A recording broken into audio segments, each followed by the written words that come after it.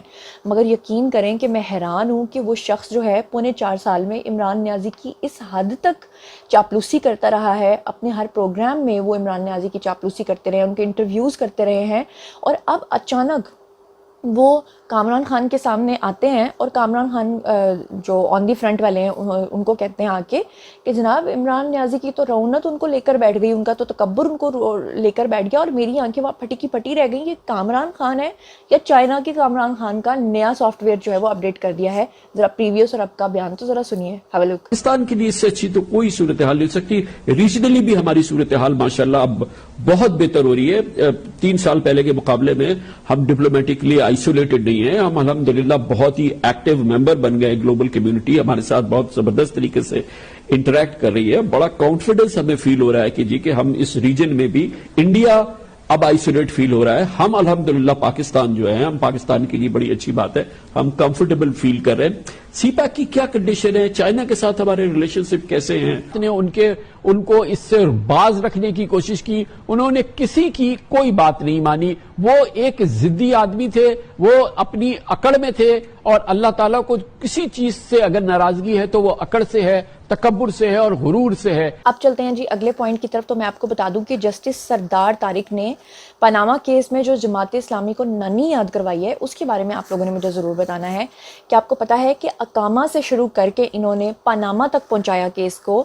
اور اب آج جتنے بھی جرنلسٹ حضرات ہیں وہ سارے کے سارے پاکستان کے تمام ادارے یہ بتا رہے ہیں کہ نواز شریف کے اوپر جو پاناما اور اقامہ کا کیس چلایا گیا تھا وہ بالکل ٹوٹل غلط تھا. یہاں تک کہ سراج الحق کو جسٹس سردار طارق نے یہاں تک بھی پوچھا تھا کہ اس میں تو 400 فیملیز انوالو تھیں، ان باقیوں کو تمام کو آپ نے چھوڑ کے خالی نواز شریف کو کیوں ٹارگٹ کیا، ان کی فیملی کو کیوں ٹارگٹ کیا؟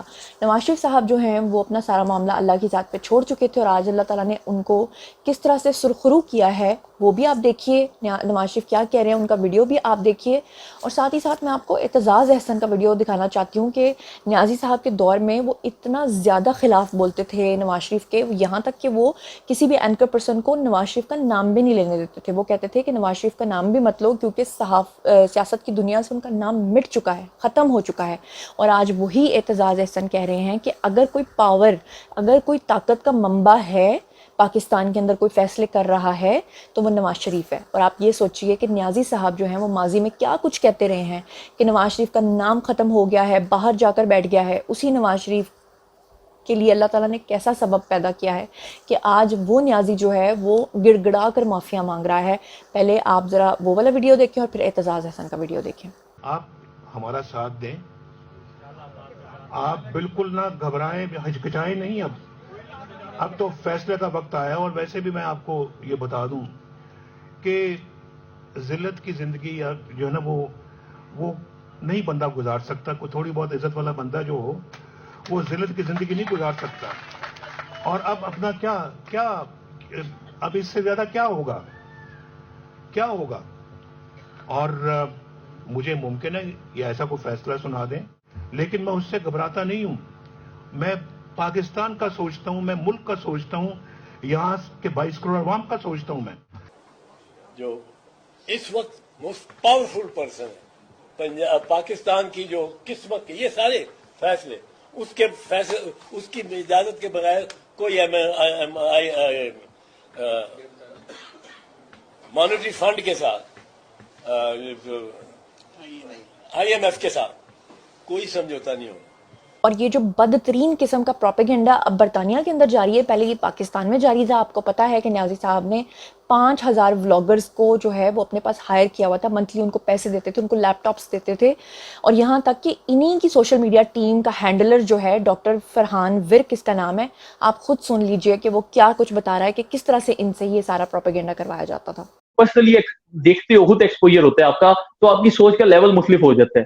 جب میں اسی سلیم صافی کو، جس کو خان صاحب ہر وقت گالیاں دیتے ہیں، میں اس سے ملتا ہوں تو مجھے پتا چلتا ہے کہ یار وہ تو واقعی انٹلیکچوئل آدمی.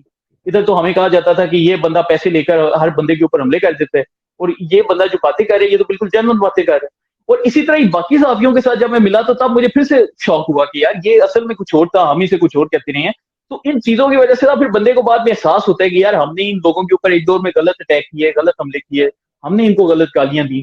تو آج اگر ہمیں اپنے کیے کی سزا مل رہی ہے تو ہمیں صبر و تحمل کے ساتھ برداشت کرنی چاہیے، کیونکہ یہ ہمارے پرانے پاپوں کی سزا ہے. تو میں اس لیے بڑے سکون سے برداشت کرتا ہوں، اور میں ساتھ ساتھ اللہ تعالیٰ کا شکریہ ادا کرتا ہوں کہ یار چلو اسی بارے ہمارے کچھ پرانے گناہ دھل رہے ہیں. تو اب چلتے ہیں آخری پوائنٹ کی طرف، اور آخری پوائنٹ یہ ہے کہ علی محمد خان جن کا تعلق پی ٹی آئی سے ہے، 5ویں بار گرفتار بھی ہو چکے ہیں، انہوں نے اب آ کر فائنلی کنفیشن کر لیا ہے. وہ کہتے ہیں کہ نواز شریف کو جب ہتھکڑیاں لگائی گئی تھیں، جب نواز شریف کو گھسیٹا گیا تھا، جب نواز شریف کے ساتھ یہ سب کچھ کیا گیا تھا تو یہ بہت غلط کیا گیا تھا. وہ اپنے منہ سے کہہ رہے ہیں کہ کسی لیڈر کو ہتھکڑی لگانے کا مطلب ہے 25 کروڑ یا 22 کروڑ عوام کو ہتھکڑی لگا دینا. یہ سب کچھ ان کو یاد آیا ہے اب جب عمران خان کے ساتھ یہ سب کچھ ہوا. لیکن ماضی میں جب عمران خان کہتے تھے کہ میں ان کو مونچھوں سے گھسیٹوں گا، میں ان کو ماروں گا، میں ان کے ساتھ یہ کروں گا، میں ان کے ساتھ یہ کروں گا، تو ذرا دیکھیے کہ نیازی صاحب جو ہیں وہ ماضی میں کتنا تکبر کرتے رہے ہیں اور کیا کچھ کہتے رہے ہیں. اور علی محمد خان کا ویڈیو بھی دیکھیں ذرا کہ وہ اب کیا فرما رہے ہیں. اور میں کلہ ہی کافی ہوں، لیکن جو میاں صاحب کو ہتھکڑیاں پہنائی گئی میں اس کے بھی خلاف تھا، اور میرا اس پہ بیان ہے کہ چاہے ہمارے ان سے جتنا بھی سیاسی اختلاف ہو، سابق وزیر اعظم تھے ان کو ہتھکڑی نہیں ڈالنی چاہیے تھی، کیونکہ یہ ہتھکڑی ایک وزیر اعظم کو نہیں، یہ 22 کروڑ عوام کو ڈالی جائے. اچھا جی، ایک اور بہت امپورٹنٹ پوائنٹ میں آپ کو بتا دوں کہ حریم شاہ کا فاروق ستار صاحب کے ساتھ جو ہے وہ کوئی ویڈیو لیک ہوا ہے، اور اس کا جو اسکرین شاٹ ہے وہ میں آپ کو یہاں پہ اسکرین پہ دکھا رہی ہوں. اور میں نے حریم شاہ سے کچھ عرصہ پہلے رابطہ کیا تھا، ان سے میں نے بات کی تھی، تو میں نے پوچھا تھا کہ یہ کیا سلسلہ ہے. تو حریم شاہ کا مطلب کیونکہ اس وقت جتنے بھی ولاگرز ہیں وہ سب کے سب آپ کو یہ کہہ رہے ہیں کہ کوئی تازہ ترین ویڈیو ہے جو مارکیٹ میں آیا. تو میں آپ کو بتا دوں کہ یہ ویڈیو آج کا نہیں ہے، ویڈیو بہت عرصہ پہلے کا ہے. آپ کو یاد ہوگا تقریباً آج سے یہ 1.5 سال یا 2 سال پرانا ویڈیو ہے، جب حریم شاہ نے یہ الزام عائد کیا تھا کہ فاروق ستار نے مجھے ملنے کے لیے بلایا تھا اور بعد میں مجھ سے الٹی سیدھی باتیں کی تھیں. تو یہ معاملہ ہے حریم شاہ کا اور فاروق ستار کا. لیکن اب جو یہ دکھائے جا رہے ہیں نا ویڈیوز، آپ کو جو آئے روز مارکیٹ کے اندر ایک آ جاتا ہے، پچھلے دنوں جو ہے وہ آیا تھا فیاض الحسن چوہان کے ساتھ، اور ابھی یہ والا ویڈیو، تو میں آپ کو بتا دوں کہ یہ ویڈیوز ٹوٹلی پرانے ویڈیوز ہیں، اور جن حریم شاہ کے اکاؤنٹ سے ان کو پوسٹ کیا جاتا ہے وہ حریم شاہ کے اکاؤنٹس نہیں ہیں، بلکہ یہ خود ہی کچھ فیک اکاؤنٹس بنے ہوئے ہیں اور وہ اس کو پوسٹ کر رہے ہیں. جی تو جناب یہ تھا آج کا ویڈیو. اب باری ہے جی آپ لوگوں کی. آئیے کامنٹ سیکشن میں مجھے بتائیے کہ پوری دنیا میں یہ جو آندھی آئی ہے آپ کے علاقے میں اگر کسی کا نقصان ہوا ہے جانی اور مالی تو اس کے بارے میں ضرور کامنٹ سیکشن میں آگاہ کیجیے گا. دوسرا یہ کہ جو اب جن لوگوں کے پاسپورٹس اور نائکاپ وغیرہ اور آئی ڈی کارڈ جو ہیں وہ بلاک ہونا شروع ہو گئے ہیں، اس کے بارے میں آپ کا کیا خیال ہے؟ برطانیہ کے اندر جو بدترین قسم کا پروپیگنڈا اے آئی ٹول کے تھرو پی ٹی آئی جو ہے وہ کر رہی ہے، اور جس طرح سے وہ اسٹیبلشمنٹ کے اوپر اور ملک پاکستان کے اوپر جو ہے وہ بدترین پروپیگنڈا کر رہی ہے، اس کے بارے میں آپ کا کیا خیال ہے؟ ساتھ ہی ساتھ مجھے علی محمد خان کے ویڈیو کے بارے میں بھی بتائیے گا. جسٹس سردار طارق نے جو پاناما کیس میں سراج الحق کی ہے اور جس طرح سے نواز شریف کو بے قصور کہا ہے، اس کے بارے میں آپ کا کیا خیال ہے؟ اور یہ جتنے بھی پوائنٹس میں نے آپ کے ساتھ شیئر کیے ہیں، ان تمام چیزوں کے بارے میں آپ جو کچھ بھی سوچتے سمجھتے ہیں آئیے کمنٹ سیکشن میں شیئر کیجیے، پرسنلی جواب دوں گی. مزید خبریں، ولاگز، انٹرویوز اور سیاسی تجزیے جاننے کے لیے میرے ساتھ کنیکٹڈ رہنا ہرگز مت بھولیے گا. چینل کو سبسکرائب کر لیجیے گا. اپنا بہت خیال رکھیے گا. اللہ نے کے بان.